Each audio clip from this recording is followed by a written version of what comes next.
What's up, my horror booze? It's Saturday, so y'all know what time it is. So this format gonna be a little bit different today. I'm gonna do it like a, well, I guess they really are reaction videos anyway.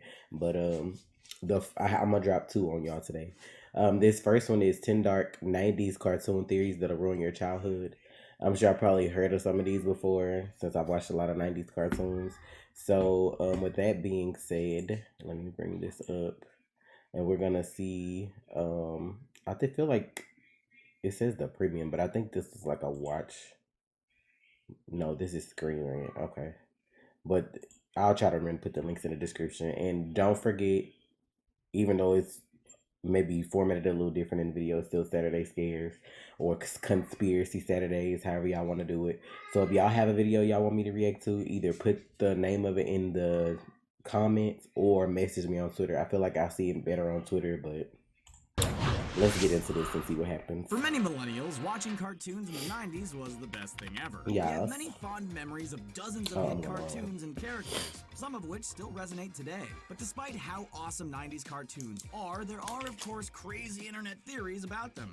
Ooh, I like the sound of this one. Some of them are pretty dark, so prepare to have your childhood ruined. Ah, shut up. Before we get started, be sure to click on that subscribe button to get more content from Screen Rant every day. That mediator lady made some good points. Most definitely. Spongy Fallout. If you know your history, then you know where we're going with this one. If you've ever been a fan of SpongeBob SquarePants, and we're sure you have, as it was one of the most popular cartoon shows on TV at the time, then you'll know that the setting of the show is called Bikini Bottom. When you're a kid, or perhaps even today, you may think it's called that thanks to its association with beaches, sun, and oceans. But the harsh reality is much darker if this theory is correct. The reason why SpongeBob takes place in Bikini Bottom is because it actually takes place in Bikini Atoll, which is a real-world location in the Pacific Ocean. It's part of the Marshall Islands, and from 1946 to 1958, it was where the United States of America tested 20 nuclear devices, including bombs. Because of that, the area is heavily irradiated. This, of course, led to the mutation of some of the characters, including a talking sponge and his friends. Look! Another rubber stopper for my rubber stopper collection! In short, the animated characters are results of nuclear experimentation. Well, it could have been much worse. We'll take a talking sponge over anything in the Fallout games any day. Scared you didn't I? You always scare me, Pinky. I think I've heard the Pinky and the Brain. The opening theme song for the hit animated show Pinky and the Brain tells its The audience brain is really the one that's like, is the one that's insane. Well, that is indeed handy And I think Pinky is the the song genius. actually never explicitly tells us which one is which. Yeah, I heard of this You're a one. mouse. This is a horse. People are so intolerant. It's easy to assume that Pinky is the insane one, as the show is called Pinky and the Brain, but we're not so sure it's that simple. Brain's goal in life is to essentially take over the world. Every episode sees him come up with a new plan to fulfill that goal. These plans are admittedly really insane. They're more insane than they are smart, in fact. Pinky, on the other hand, is left playing dumb and tries to thwart the plans to take over the world. He's the one who pokes holes in Brain's plans in every episode, and it's proven right in the end. Now, if we look at this information at face value, who seems like they're the insane one and who seems like the genius? Brain may think he's smart, but as Albert Einstein stated, the definition of insanity is doing the same thing over and over again and expecting something to change. That's disturbing.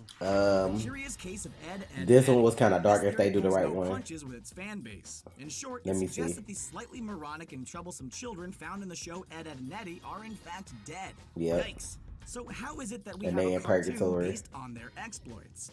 Look at me! As it turns out, the boys are in purgatory, Yeah, I which is heard of this represented one as a too. cul-de-sac on the show, a setting that the boys never leave. If they are in purgatory, it would explain a few bizarre clues hidden throughout the series. For one, there are no adults shown at any time in the series, not one. You'd think that there'd be someone mowing a lawn or calling for the kids at some point. Think about it! These three kids are left to their own devices. It would also explain why they have a bluish tint to their tongues, as tongues can turn blue upon death. The kids also all died at different times and all came together at the cul-de-sac. Johnny 2x4, another kid on the block, carries around a piece of wood and would have used that as a toy in the early 1900s. Save yourself. Eddie was a fast talker from the Great Depression, while Double D Ed passed in the 1980s, which explains his fascination with technology. Thank you. Not Ash's Pokemon. reality. Ash Ketchum is one of the poster characters of the 90s. If you don't know about him or Pokemon, then you likely were not around in the 90s, or were living in a world without television. But despite how much of an impact Ash and Pokemon have had on the youth of the 90s and the world in general, there's something that doesn't quite add up with his journey. In the first season, Ash embarks on a quest to collect them all and reach the Indigo Plateau. There's two sides to this theory. Both suggest that Ash's reality isn't what it seems. One is that Ho-Oh, the mythical Pokemon that flew over Ash in the first season, granted Ash's wish to stay young, which is why he's still a child after all these years on the go. Seriously, Ash doesn't That's what he wished. The other possibility is that the electrocution Ash gets from Pikachu early on in the show alters his reality and places him in a coma. Shocking, isn't it? Everything from there on, all the new Pokemon and adventures, including Pokemon that aren't part of the original one. This man ain't caught nobody of his imagination as he's in the coma. He walked off I that wonder who electric be coming shock up with like this it was shit. nothing. But this theory suggests that Ash never got the chance to walk it off after all. Which one seems more likely to you? How incredibly observant you I think I heard of this Two one. and the same. If you grew up in the 90s, there's a good chance you watched something by Jendy Tartakovsky at some point in your life. He created Dexter's Lab, Samurai Jack, and worked extensively on Powerpuff Girls, among other things. Now, what if we told you that Samurai Jack and Powerpuff Girls had something in common besides their similar animation styles? The Professor. If you ever watched both shows, you may have noticed that Samurai Jack and Professor Uranium kind of look alike. Since Tartakovsky is the animator on both, it's not too crazy to see why. But what if it's more than that? This theory suggests that both characters are, in fact, one character. Oh. The theory suggests that after Jack's battle with Aku, both were launched into a time portal. Aku became a liquid version of himself thanks to his evil ways. In a new world, though, one with different rules than his own reality, Jack takes it upon himself to learn about Aku's new liquid form, or Chemical X, if you will, which of course leads to the lemonade that creates the Powerpuff Girls. Not the Do you think lemonade. that's too crazy, or is there just a smidgen of logic there to make it plausible? Are you ready? All systems go. Claw, the original. In the 90s animated Inspector series, the Inspector Gadget? Gadget we know of is in fact Wah, the wah, wah, second wah, wah, Inspector. wah, wah, First wah, one wah. was missing in action and Oh, presumed so they dead, think which caused that his niece to build a Dr. robotic Claw is the replacement of first Inspector. Inspector What really Gadget. happened to the original Inspector Gadget? Chief villain in I the used to hit watch this shit cartoon too. is of course Dr. Claw. Despite his presence in the show, we've never actually seen what Dr. Nope. Claw looks like. And there's good reason for that, as it's heavily theorized that he's in fact the first Inspector Gadget. The theory Hey. suggests that the original Gadget was a police officer who bit the dust while working a case, but he was so good that the station couldn't risk losing him. So they built a robot to replicate the presence of the outstanding officer. The original Inspector survived. He may have had his life, but he was left scarred, disfigured, and insane. Seeing that he was replaced infuriated him, sending him into such a rage that That would he have been a became cold ass Dr. ending. You Claw. finally find Dr. Claw and that bitch look like you. The chief villain in the cartoon, whose sole mission in life is destroying the robot that replaced him. The evidence also showcases that Claw never harms Penny, the niece, as she's family, and that he's a bit of an idiot, which tells us Bruh. that the robot didn't match the intelligence of the original police officer. You might actually impress somebody. Doug Funny. It's coming on. What's with Doug? One of the most unique don't think things I ever heard about of Doug Doug from the one. cartoon show named after him is his wacky and playful imagination. Every episode, he drifts off into his imaginary lands, often imagining himself as a hero of sorts, or Doug. maybe a rock star. But it's one thing to imagine a daydream. It's another thing to have Doug Funny interact. Skeeter used to always make me In want fact, pizza. things can get pretty dangerous when he's in the dream world. In one such dream, he's riding a bike through traffic, without a care in the world. Only since it's also happening in real life, when he snaps out of the daydream and into the real world, he's already crashed into a car. This means that Doug's dreams are almost too real, causing him to blur the lines between fantasy and reality. Sounds kind of dangerous, putting him and others at harm. With that Okay. in mind, it also sounds like Doug may be suffering from schizophrenic hallucinations that alter his perception of reality. Not him If being Doug actually is schizophrenic. suffering from schizophrenia, it would explain why he's able to do the things that he does. It also Yo, be that a would be subtle so commentary fucked on what it's like to up. live with such Why a they be condition making these without things getting about too these in your face cartoons? about it. You mean you didn't even know I runned away? Not the Rugrats one. That one's kind of So dark let's for say you real. have to read an incredibly Get long this shit email up. from your boss that you have to finish before the big. The imagination was saying, of Angelica. the Rugrats Angelica is a is character dark. that most That- kids kind ooh. of hated, but there are some pretty dark reasonings for her behavior in the show. Her parents are constantly ignoring her, with her mom constantly on the phone and her dad pretty much not caring about her except for surface encounters. So she creates some imaginary baby friends, which explains why she's the only one who understands them. So why would Angelica create babies and not kids her own age? Since her parents only really reach out to her to give discipline, and since she's neglected, it comes off as unwarranted and even mean. So since she only understands the authority figure, she creates the baby so she in turn can become that figure and ends up interacting with the Rugrats. You know, time occasionally feels like it's Nah, going that ain't the very, one I heard. very The one I heard, I think like Caillou Chucky's isn't doing parent, so Chucky well. wasn't really This one is alive probably the darkest or theory something. on He this died during list, which is childbirth. why I we don't know, saved all it kind for of shit. last. There's nothing worse than seeing a child being sick, and there's a good chance that Caillou is How as they gonna sick give us as that you can watered be. down ass If you think of Rugrats one? any That of the one, it youngsters was who are much completely darker. bald, I'm we gonna have to don't look just that up mean when it's buzz over. cut bald, but zero hair on the head bald. We can't either, unless they happen to have been diagnosed with cancer. Caillou's sister Rosie has red hair, and their parents are shown to be brunettes, which in itself is a little unusual. So unless Caillou's mother shaves his head every day with a straight razor, there's a good chance that the boy is actually really sick, which means that Caillou's parents may have adopted Rosie, as the parents may have wanted another child but wanted to avoid the chance of another child being inflicted with the illness. Thankfully, if Caillou really is sick, he's not letting it dampen his mood, and he carries on having adventures and learning new things. So in that regard, Caillou could actually be a positive role model for kids going through similar treatments. That is assuming the theory is correct though.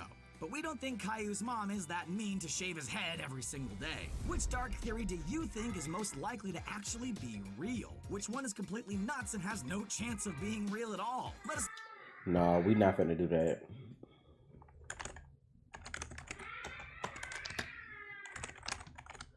I'm gonna read y'all this theory for Rugrats because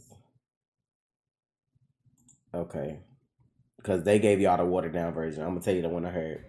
So this one is the Rugrats were a figment of Angelica's demonic and unimaginable imagination. Chucky died in '86 along with his mother, like doing childbirth, which is why Chaz is always a nervous wreck at the time.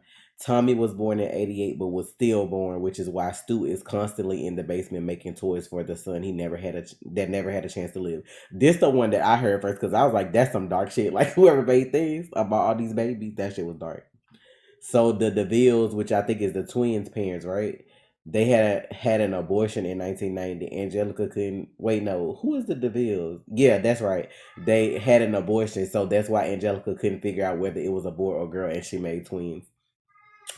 As for All Grown Up, the teenage Angelica became addicted to various narcotics, which further aggravated her schizophrenia, bringing her back to her childhood and thus her creations and her creation she obsessed over. Because of the time lapse between the present and the last time she interacted with her creation, she made them older. Angelica was constantly taking hits of acid so she would never have to live without her creations who were her only company. See, now this part for the old grown up, I think they added that. I had only saw this one. But like I feel like with it being a theory, of course, it ain't true because then like where Susie come from? Because they never mentioned like Susie or whatever like that. But I ain't never heard of the rest of this. But the first part about the babies, I heard that before and I was like, bro, that's real, that's some dark shit. Um what else it says? Angelica's mom actually died of a heroin overdose in '82. Just after Angelica was born, Drew was in depression, married a gold digging whore that Angelica idolized because she fooled herself into thinking it was her real mom, but always had contempt. Always had a concept for her mom, Cynthia, and took the Barbie doll and made it after her mom's image, wearing an unwashed orange dress and having jacked up hair. They petty for that. Like she made her mama look like that crackhead ass doll. Now followed in her mom's footsteps with drugs and everything, dying of an overdose at age 13 when All Grown Up was canceled. Now see they wrong for adding that in there like that. I never seen this shit. Okay, the only Rugrat not to be fictional was the unborn Tommy's brother Deal. However, Angelica didn't know the difference between Deal and her creations. Although Deal didn't follow her commands after endless crying and refusal to disappear like the others did.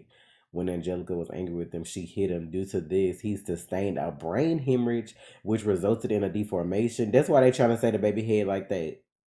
As he grew up, his damage only became more evident, and by the time he was 9 and all grown up, he lived as an outcast, being ridiculed for his weirdness. And they petty for this.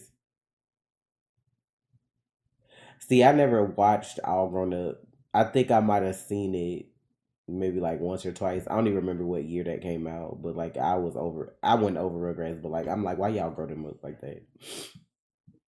So this was the one for Paris, right? On a trip to Paris to find love, Chaz married a woman named Kira. He was actually going to marry a different woman named Coco, but she just wanted him for his money. Who had a daughter named Kimmy that was torn from her because she was a cocaine addict. Man, who is writing these stories? He lost his mind after the death of his wife and was in denial that she was ever a prostitute. Upon return to America, Chaz and Kira married and she got her green card. It was actually a really happy and romantic story. Kira continually struggled with addiction but was relatively happy with her life with Chaz. Like, who is writing this shit? Okay, now they added some shit in about Susie. Susie was actually Angelica's only friend who entertained the thought of her creations for her sake. Angelica spent the last days of her life in the back of the school cafeteria, imagining friends around her and playing with the lives of her creations. Like this shit right here. That Anyway, y'all. That was wild right there. So those were 10 dark 90s cartoon theories. Like I said, I think I've heard of the Rugrats one before. They gave y'all the watered down version. That's the one I heard of. The first part I read y'all about the babies. Um I heard of the Ed and Eddie Purgatory story. I don't think I've heard of Doug's schizophrenia because they kind of caught me off guard that they would think he was schizophrenic. But I mean, what else did they do in this one? I'm trying to think. Is it one I forgot? I heard of the Pinky and the Brain because like the brain technically was always making these insane ass ideas to take over the world. Like he was the one that was really crazy, and it's like Pinky was just kind of like going along with it, but thwarting his plans because he knew they weren't gonna work. I think that might be the only couple that I heard, and then like that would have been so bomb if they would have ended Inspector Gadget with them like coming face to face, and it would have been like a deformed robotic version of like the actual Inspector Gadget because they made him off that. But hopefully y'all enjoyed the video. If you're watching this, again, I'm gonna do a double upload. I don't know what time today, but the next video I'm gonna do is top 10 conspiracy theories of all time, which is gonna be maybe a little darker and real world based. So hopefully y'all can get with this. But I think for October, I'm gonna stick to like actual Saturday scares since it's October. Because remember, I brought y'all Saturday scares last year in October every weekend, I think. So we'll see. I'll try to do that again for October. So make sure y'all send y'all videos to hashtag M2TRSS and on Twitter. Y'all know what it is if y'all been here. But thank y'all for watching my spooky season boos. I appreciate y'all, my conspiracy boos or whatever. So I'll catch y'all in the next video. Peace.